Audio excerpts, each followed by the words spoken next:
younger, like my 9 or 10, or I remember we would play games that we could sit down and play on the porch because the cement was cool, you know. And as I grew older, then I started. We had a group of girls that we would have bicycles, and we would wander down to the picnic grounds and around town on Saturdays. After we did our housework at home, they wouldn't let us go until we got my room clean and all that.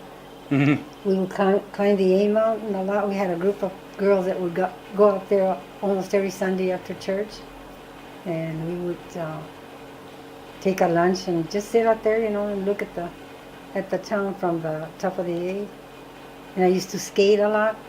We didn't have a sidewalk in Mexican town, but we had a cement sidewalk all the way down from La Mina Avenue, where the sidewalk starts. That's the cement floor. I learned to skate in the blacktop that they were putting into the mine gate with a pillow, believe it or not, wrapped around my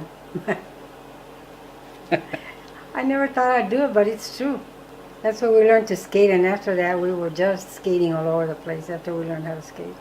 And then, of course, after I got older, we enjoyed the Girl Scouts a lot. Belonged to the church choir, in and out, you know, we were young. Oh, yeah. We've been in the choir for, like your dad says, 50 years. He teases us a lot.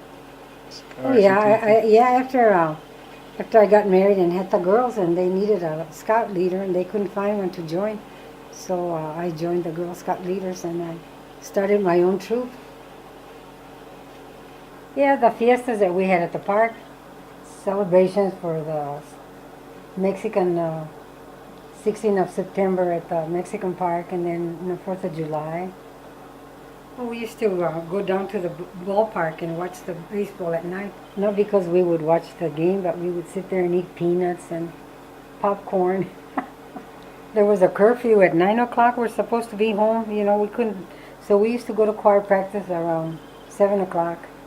And we would watch the boys that were gathering in the park through the window of the church. And afterwards, we'd go to the drugstore that they had down in the area where the store was, and buy a root beer float or a soda, and go to the park and sit in the grass. And then the boys would come over, and then they would walk us home. That was a highlight of the night. But for us, it was fun. They would have to walk us all the way to Mexican town. There were no cars. From all the sidewalk all the way to Mexican town. And then Mexican town, they didn't have sidewalks, and it was dark. So we would have to go on the side of the highway, because where the little trail was very dark and spooky at night.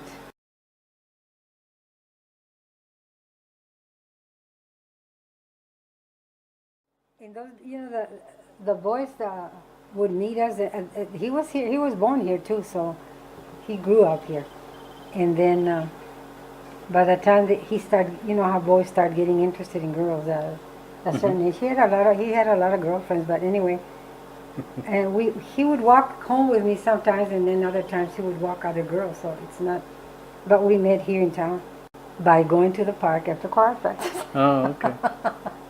I didn't see him in school. I mean, he wasn't going to school when I was going to school, so he quit. So, well, you know, when you're young, the first thing you say, "Oh my gosh, she's so cute." He was very nice. Very nice. He was a nice, you know, nice and talkative, and he was always very clean. And you would always see him working, like maybe delivering ice or working with a delivery truck at the store. But you know, when they finally single a girl out, then they start talking to you more and more. Yeah. And end up where you're at all the time. So I don't know. We just went off and on. We would. It was not a steady thing, you know. He would, like I say, he had a lot of girlfriends. He would go with his other girlfriends, and we talked about it, you know. He didn't actually propose. We talked about marriage, but in the future. But it was not like getting on his bended knees and all that stuff. He singled me out, I guess, and after a while, I guess we just got married. It was not a big wedding. It was a church wedding, but not a big one. He bought me a ring, yeah. By then it was official, this, but it was not. I can't remember if he proposed or not, but he just bought me the ring, and we just knew we were going to get married. But it starts like a game, and it just drifts into something else. Yeah. You know, we got married at the Catholic Church. I was just a small wedding, not a big wedding like your mom and dad had. It just in front of a priest and the witnesses, and that was it. Yeah, we had a padrinos. Yeah, we had a best man there were the witnesses that you call, two people stand by, Hilda Calhoun and Tom Calhoun. Oh, when he was eating something that he really especially liked, he would wiggle his toes. Like, oh my, this is so good, Sandra, and then Jaime, Cynthia, and Lorraine, And then Johnny. and then Johnny. Wala na, yun ang una page. I wanted a short name that could be pronounced in English like in Spanish, and written in Spanish and English the same, but pronounced a little different, but nothing hard that they had to learn, Mm-hmm. So I named Sandra because I thought that was a nice name. And you call Sandra La Sandra, And then Cynthia, I just like the name, and I like the name Jaime. I don't know why. Not because of books or anything like that some people have, So we would have the picnics out in the desert all the time. They grew up with we're going on a picnic today, and out to the desert we went. I think that's the best time they remember having when they were growing up. I was lucky that Sandra, Jaime, and Cynthia would find things to do when they were little. They were never bored. They always had something going on. And then when Lorraine and Johnny came along, they got a little spoiled because they would whine and want to go do something else, and no se querían quedar close to the house. But we had an apartment that we rented, and they were very close to the mountains, and your dad would always head for the mountains and play for hours. Vení, tomaba y se iba otra vez. And Sandra hung around the house, that she liked to read, and they were good kids. They were good students. Never gave me any trouble in school. But along came Lorraine and Johnny. Ay, madre. The pink slip started coming in when they were in high school. But they grew up, they had a happy childhood, I thought, because the going out on picnics and taking the whole brood, you couldn't afford to do anything else with all the kids, We never went to restaurants. No había restaurants like you could go to the Dairy Queen or the Burger King or the McDonald's. So what do you want to know about your dad now?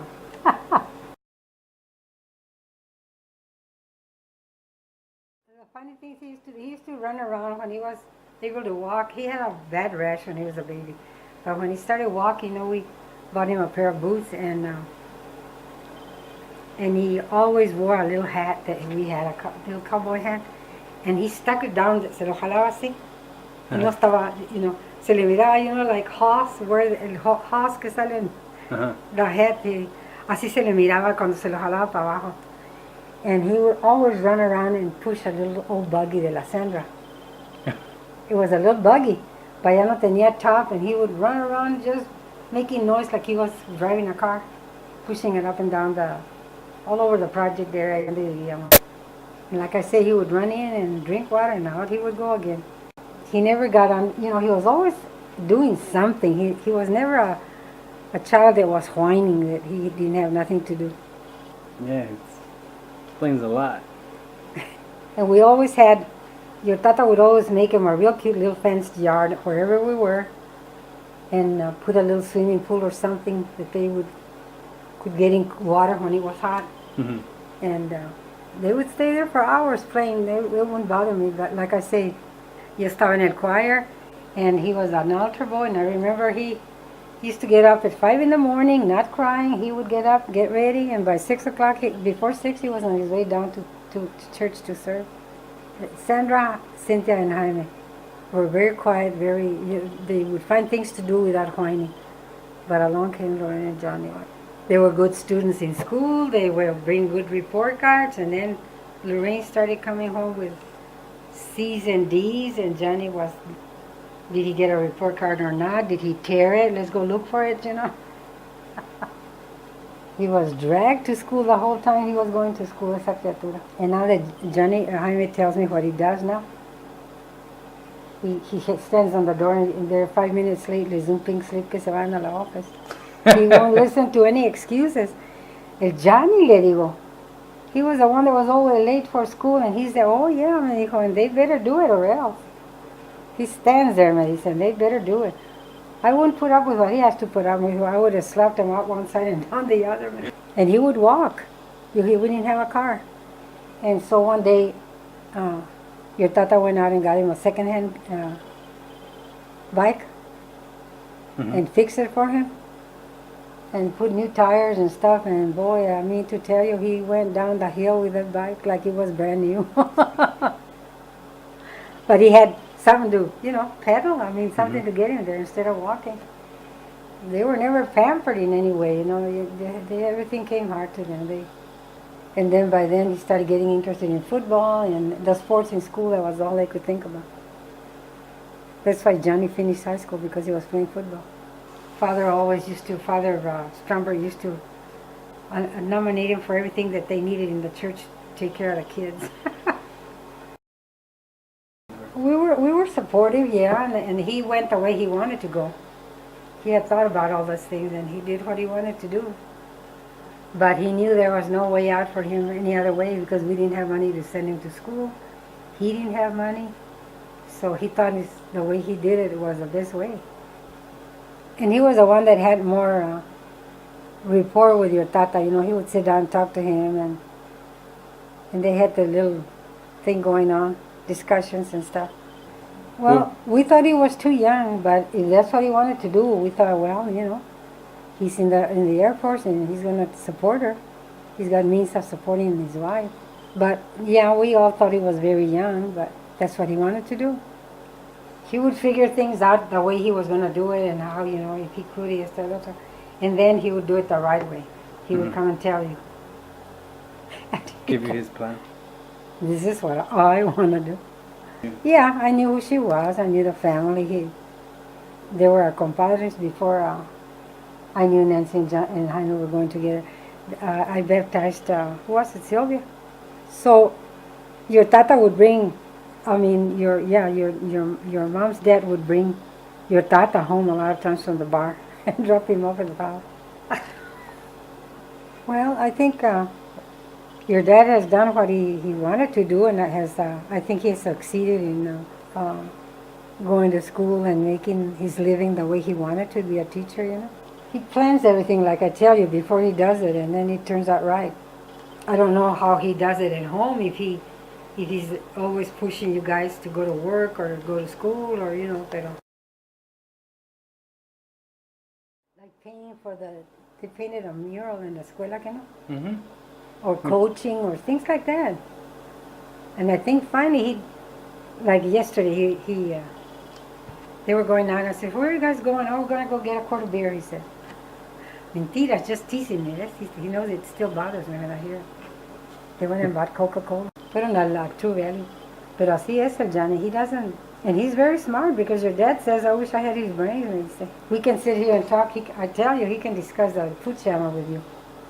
And if you start talking politics, he'll discuss politics with you, and it makes sense. If you want to talk about sports, he'll talk sports. Y sabe todos los games, todos los players. And if you start talking about anything, he's right there, and he can talk with anybody. But I said to Dad, I wish I had the brains, when he said that he had. Well, he was a good son. Excellent, I would say. I think when he left for the service, your tata was the one that suffered the most, because I think we missed him a lot, you know, but your tata and Jaime were very, very close. And I think he's a good father. And I think he's a very good husband. Trustworthy. I think I could trust him with anything that I would tell him to do, or, you know, that he would do for me. He'd do it the way I wanted to. Sometimes, like I say, you have to do a lot of praying and for your kids, and that's about all I can say. Yo le decía a Johnny, there's nothing I can do but pray for you. Le decía, the rest is up to you.